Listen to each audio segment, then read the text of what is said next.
this episode, we're going to be talking about what is rent to own. My name is Araceli and Colette. And we are the dynamic change, and we're here to give you some tidbits about real estate investing and finances. So we hope that you can join us and ask us some questions. Today we had a question about what is rent to own, who is it for, what is it? Colette, do you want to introduce yourself and tell us? Yes, of course. And I see that you got a lovely haircut. Thank you. Yes, I love it. My name is Colette Rabba. I am a residential real estate broker in the GTA, so Mississauga West. I like to work anywhere Etobicoke West. So all the way to Burlington, Hamilton, maybe.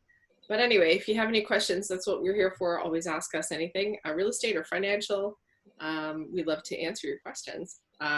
So yes, we are very excited to talk about rent to own. You know, disclaimer though, I'm not a huge proponent of rent to own. I think it's a little bit tricky do you want to start talking about it? Should I start talking? Oh, go ahead. Yep. Yeah. Okay. Is everybody ready? Everybody have their coffee? Good morning. Happy Canada I have my coffee. Day. Okay, good. And it's Canada Day too. So we also. Yeah, happy Canada Day. You know, I wasn't born in Canada, but now I have spent most of my life in Canada, so I am Canadian. So. You know what? I'm first generation Canadian. So really, there's so many people even younger than us that they're first generation too, or they've that's what I love about Canada is that we really embrace that culture of continuously bringing new people into Canada, and I think we appreciate our country more because of that. But anyway, I digress. So rent to own. Rent to own is something that has been around for a long time, but it sort of went out of favor, and it has a little bit of a stigma to it because of the contract. So basically, you have a contract with, let's call them, I hate to say landlord and tenant, but it's basically there's somebody who is the main person who's the lender, who's going to give you financing, and there's the person who actually wants to buy the house, the purchaser. But in this case, they're somewhat like a tenant because that's why it's called rent to own. So you're not actually, you don't own anything. So the lender acts as, and there's many ways to do it too. That's the other thing. There's no one cut way to do it. So basically, to really simplify it, the tenant or the person who wants to be the owner will pay, let's call it $1,000 a month regular rent. And then on top of the $1,000 a month regular rent, they pay another $1,000 to the lender to start the owning process. So let's say after 10 months, you've paid an extra $10,000. So, there's also going to be a contract with the lender. So after, let's say 4 years, there's going to be a chunk of money that would act as a down payment, let's say. So this would work out very nicely for people who don't have a down payment. So in essence, if you can afford let's just call it $2,000 a month or $1,000 a month extra on top of rent, then you should be making enough money to get, in my opinion, you should get qualified anyway for a certain amount of money. So that's the catch-22. Like, I think it's a little strange. The other thing too is you are signing a contract. So you understand, if you don't make those payments, that extra $1,000 a month or whatever the number is, you are out.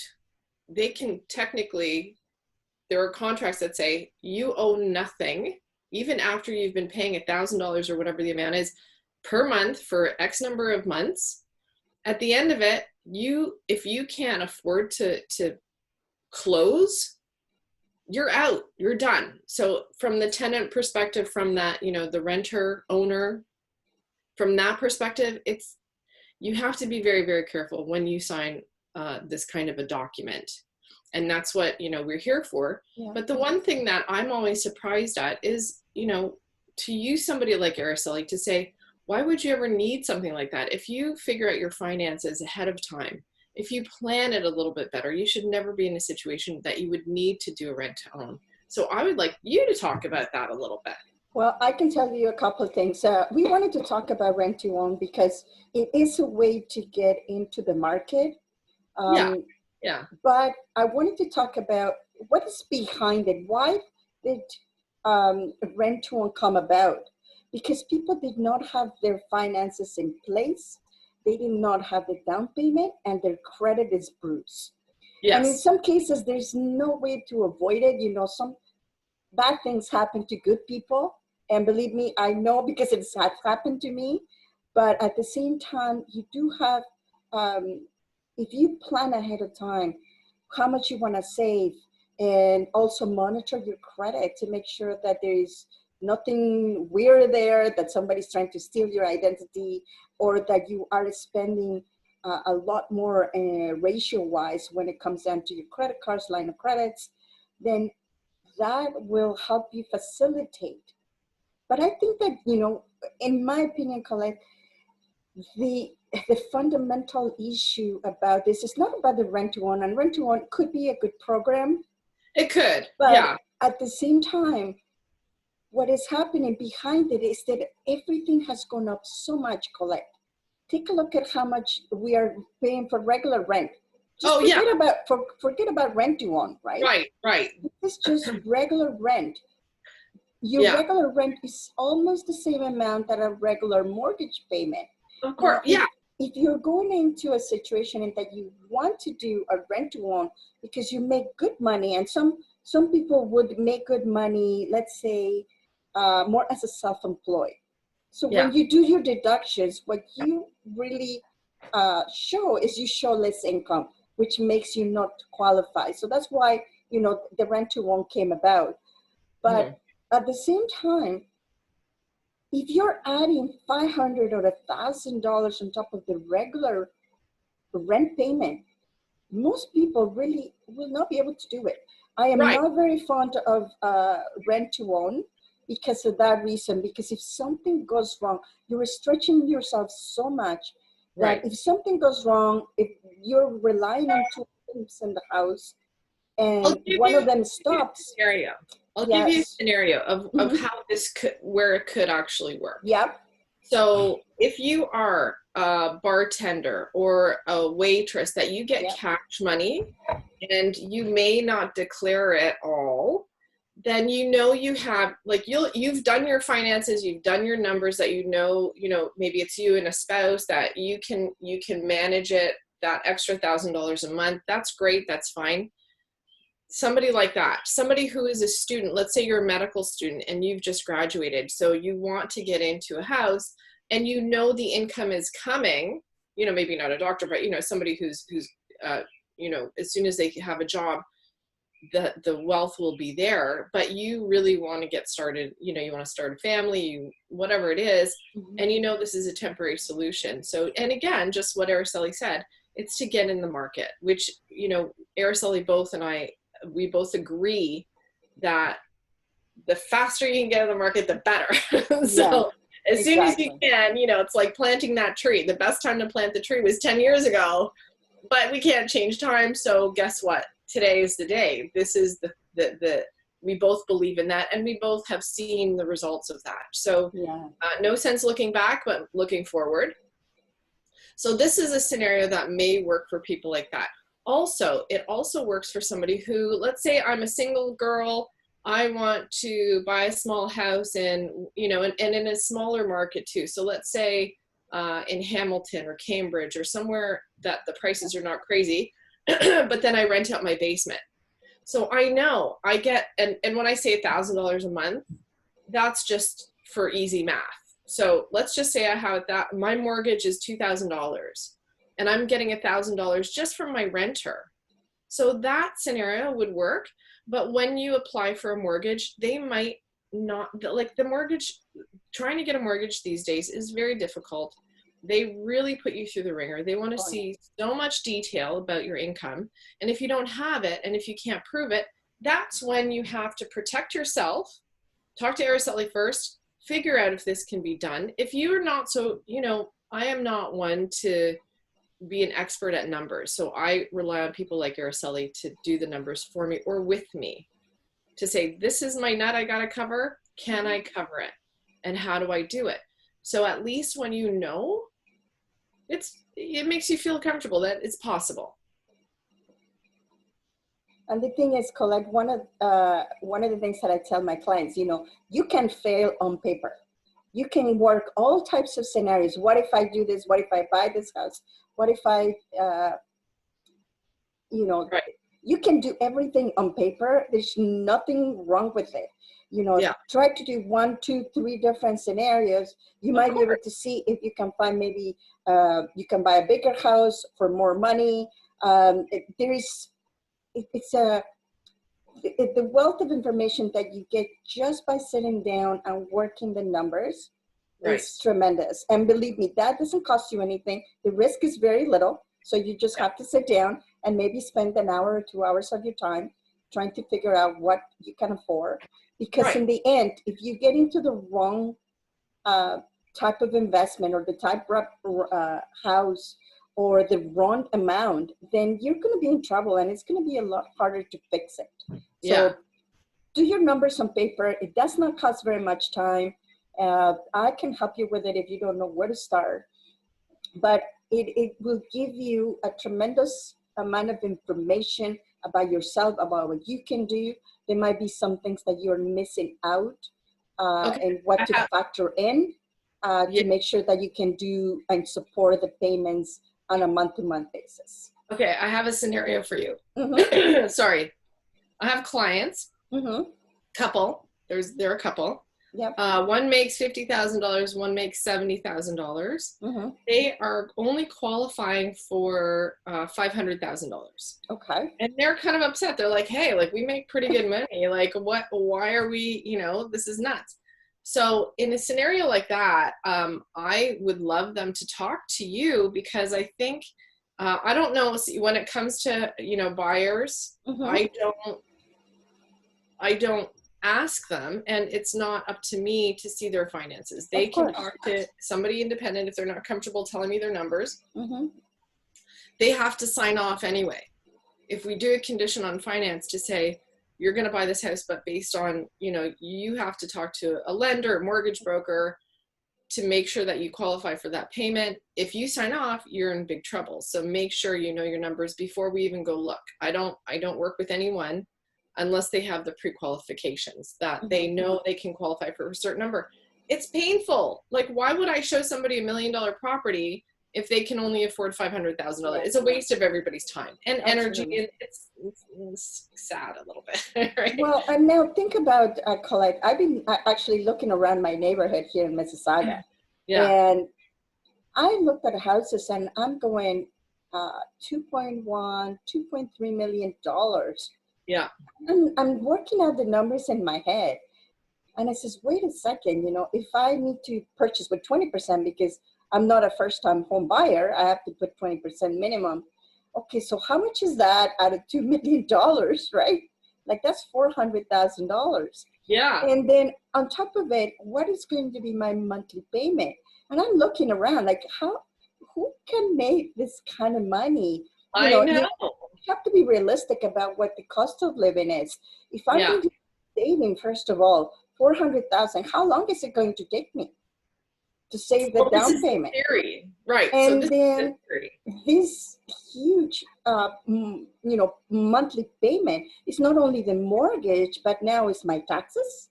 Yeah. And my, my property taxes, and then insurance.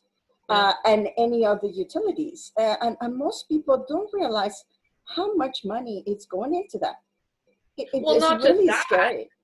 This is the thing too. This same couple, so they think, okay, well now, 500, it's not a lot of money to buy anything. We have to look at condos. Exactly. So now with the mortgage broker, they have to go back to the mortgage broker to say, okay, well now we have this monthly maintenance fee.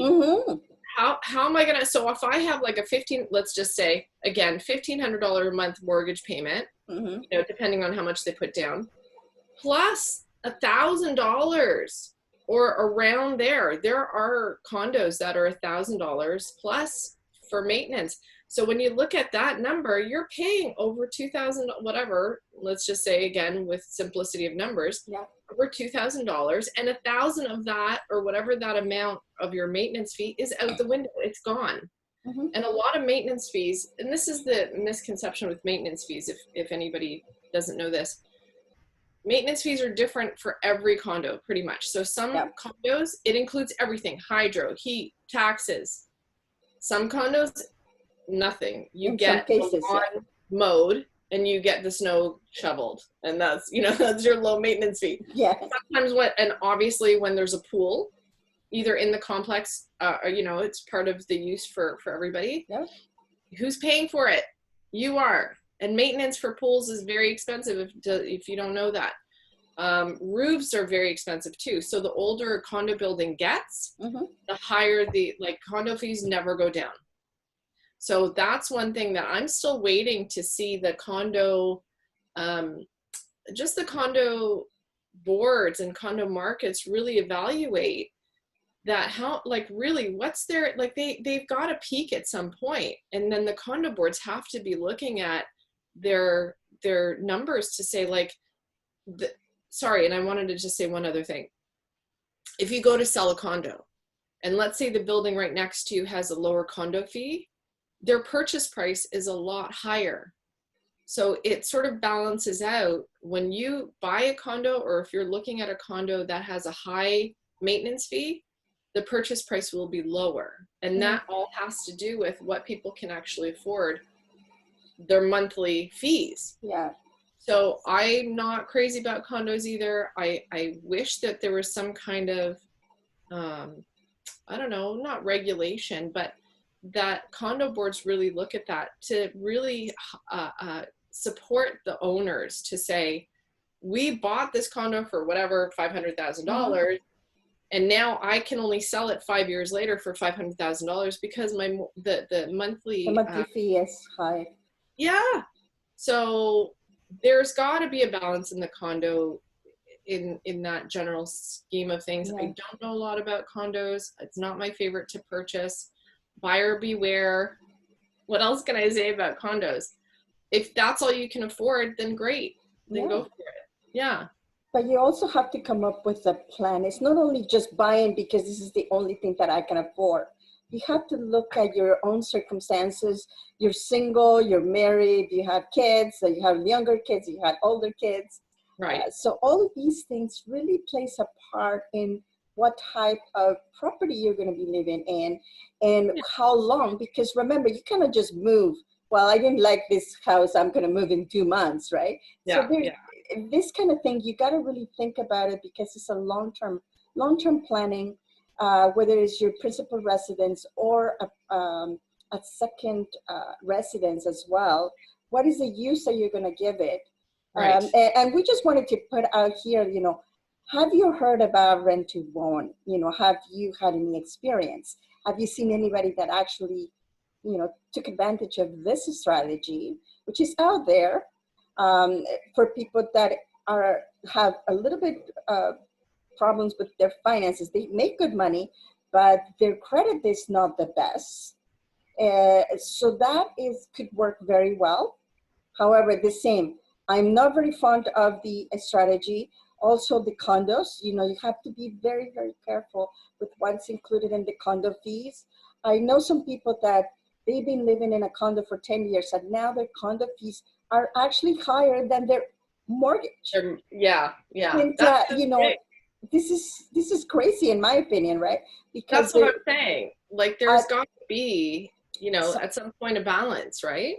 Absolutely, because you can't pay more to the maintenance that you actually pay to the mortgage, right? And then when you're going to sell it 20 years later, now how can you market it, right? Like, and at that point, don't forget the corporation. These condo corporations are corporations. They are businesses. They are out to make money as well. They're paying their staff. But there's also higher ups, not just the maintenance people, and then that's it.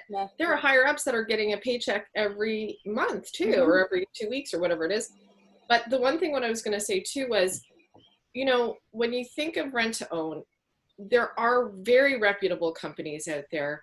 They work with us realtors. We can go find properties and they take care of the financing, and it's all very on the up and up, but you have to find those good companies. So if you are interested in those, I do know a few rent-to-own companies, but there are fees involved too. So when you get this rent-to-own system, you're paying the company to put you and the lender together. So you're paying extra fees as well. So if you are interested in all that, obviously many, I don't want to say many, but I think from what the little bit of research that I have done, many people are using it. I don't know what the statistics are, and that's something that you can ask these companies if you are interested. What are the statistics of people actually walking away with nothing? What are the statistics of you actually ending up with a property?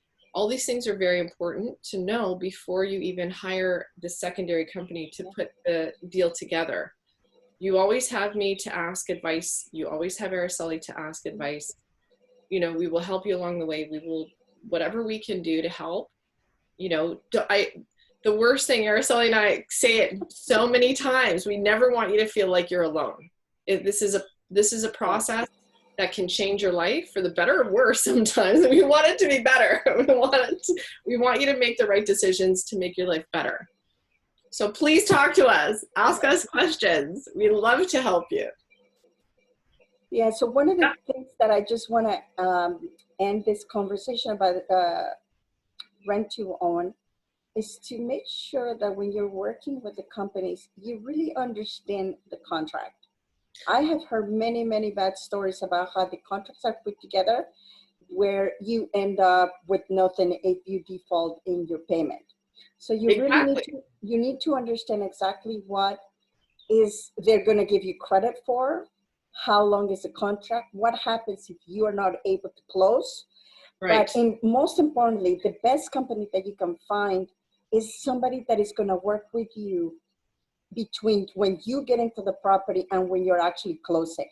And the reason is because they are basically going to help you increase your credit score. They're going to do everything they can to make sure that you're able to close. If the company is not helping you and it's just leaving you there, then try to get help from somebody. If you have a financial advisor that you're working with, if you have a question, let me know. But you should be working with somebody during the time that you get into the property and to the time that you are going to be closing, whether it's 3 years, 4 years, 5 years, because it is very important to make sure that you're going to be able to close, to qualify basically for the mortgage. That is the most important thing, because I think that's where the rent to own gets the bad reputation, which they put you in, and it might be a good deal and everything if you do all of the steps to repair your credit.